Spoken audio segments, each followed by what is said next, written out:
Don't hire your boyfriend to work for you. You know, you've got your business or your side hustle and it's going good, and then he says that he wants to help you and quit his job to help you. Don't do it. I had a young lady that recently sent me a message on social media asking me my thoughts on this. She has her own business. Her business is really taken off. Her boyfriend, who lives with her, has a good job, but he's now wanting to quit his job to come and work at her business, to be her partner. And I said, well, how long you had the business? Well, she had it many years before she met him.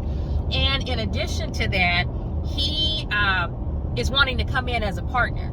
And I was like, that's not how it works. So when he comes in as a partner, he's going to expect to get paid like he's a partner. And how much did he put into the business? How much did he put any money down to set up the checking account, to get your business licenses? But no, he wants to come in. So I told her, no, that's not a good idea at all.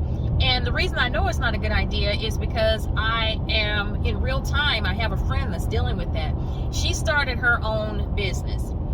And without being too specific, because when you tell real life stories, you kind of have to be careful when in real time. You kind of have to be careful when you're telling them. So she started her own business. Her husband, or not her husband, her child's father, she calls him her husband, but they're not married. And he lets her know that every time he gets mad that they're not married. She started a business. It started to take off and do really well. He quit his job to come and be partners in the business, to come help her with the business. And now she's supporting the whole family because his ass won't work. He just won't work. And then when she tells him to do anything, he gets mad and says that she's bossing him around. So don't do that. And I can give you another example of that. I was in a situation like that, and one of the other things is, don't never let your boyfriend know what you got in your business or your personal checking account. Don't let him know anything about your finances, because that is the first cue and clue to him that he can rest in his femininity and depend on you. So I was dating this young man. He had a really good job, and good benefits, real good job. New car, getting ready to buy a house. And I made the mistake with my business of, in a crunch, I gave him my business, my bank card, to go and get some cash out. We were in a crunch and I needed to pay something in cash. And I gave him the card and asked him to go, gave him the PIN number, go, get this, much money out and bring it back so I can pay this person in cash. Fine. No, he didn't steal any money. The very next day, and I didn't know this until I thought about it, took me like a few months to realize what had happened. After he saw how much I had in my business account, he immediately started telling me about how disgruntled he was at his job and all these things they were doing to him.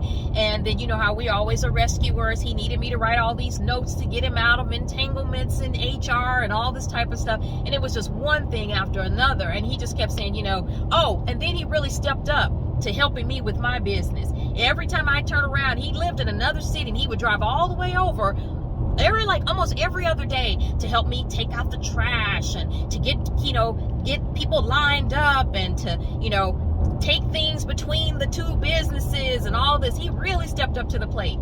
And then one day he quit his job. It's like, I just couldn't take it anymore and I just left. I just couldn't do it anymore and I just left. And I'm like, well, what are you going to do? He's like, well, I figured I could come and help you. And I was like, well, no, I don't need any employees. I'm not hiring right now. I don't need anybody else, And he's like, well, I'll find something. Then he continued to come around and to help, and he really was helping a lot.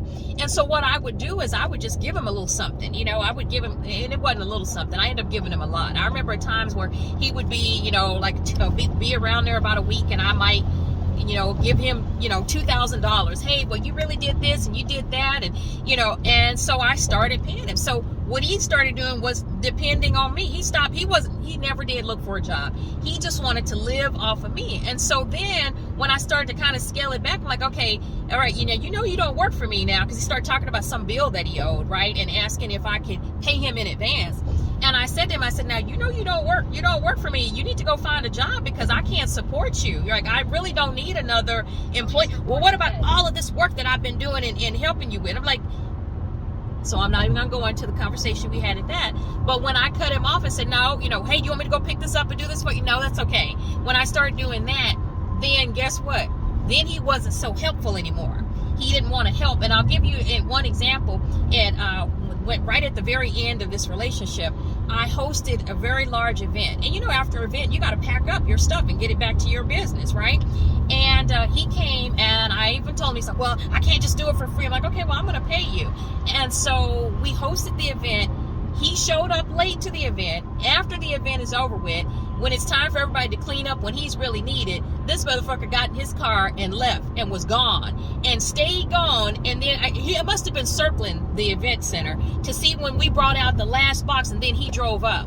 And I was like, well, where were you at? Oh, I had to go get something to eat. I wasn't feeling good. I had to go get something to eat. And that's when I realized, oh, so you are lazy, struggle bandit bomb. And then your people always talking about, you need to vet them and see how long did you know him. Well, I'll tell you what, when I met him, he was working at a job. When I saw his paycheck, I was like, wow, this is somebody I really can build something with. This is somebody that, he's getting ready to buy his own house, has got a new car and had nice clothes and everything on.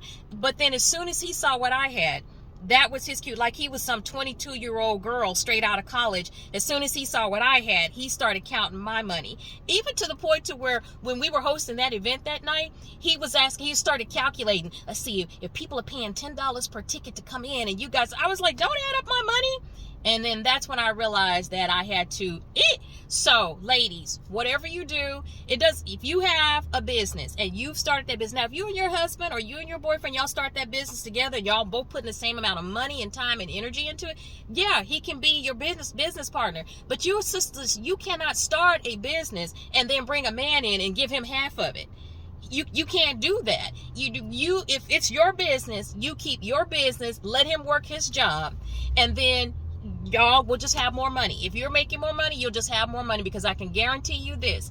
If you bring him in, like my friend that's got this man now he's mad every time that she doesn't give him a paycheck. When she payrolls and pays out all her employees, he's pissed off that she's not paying him. Or he looks at his check and then looks at what she's paying herself, and he wants to know why he's not getting as much money as she's getting. So no, when a man says he wants to come in on a business with you, make sure y'all start that business together.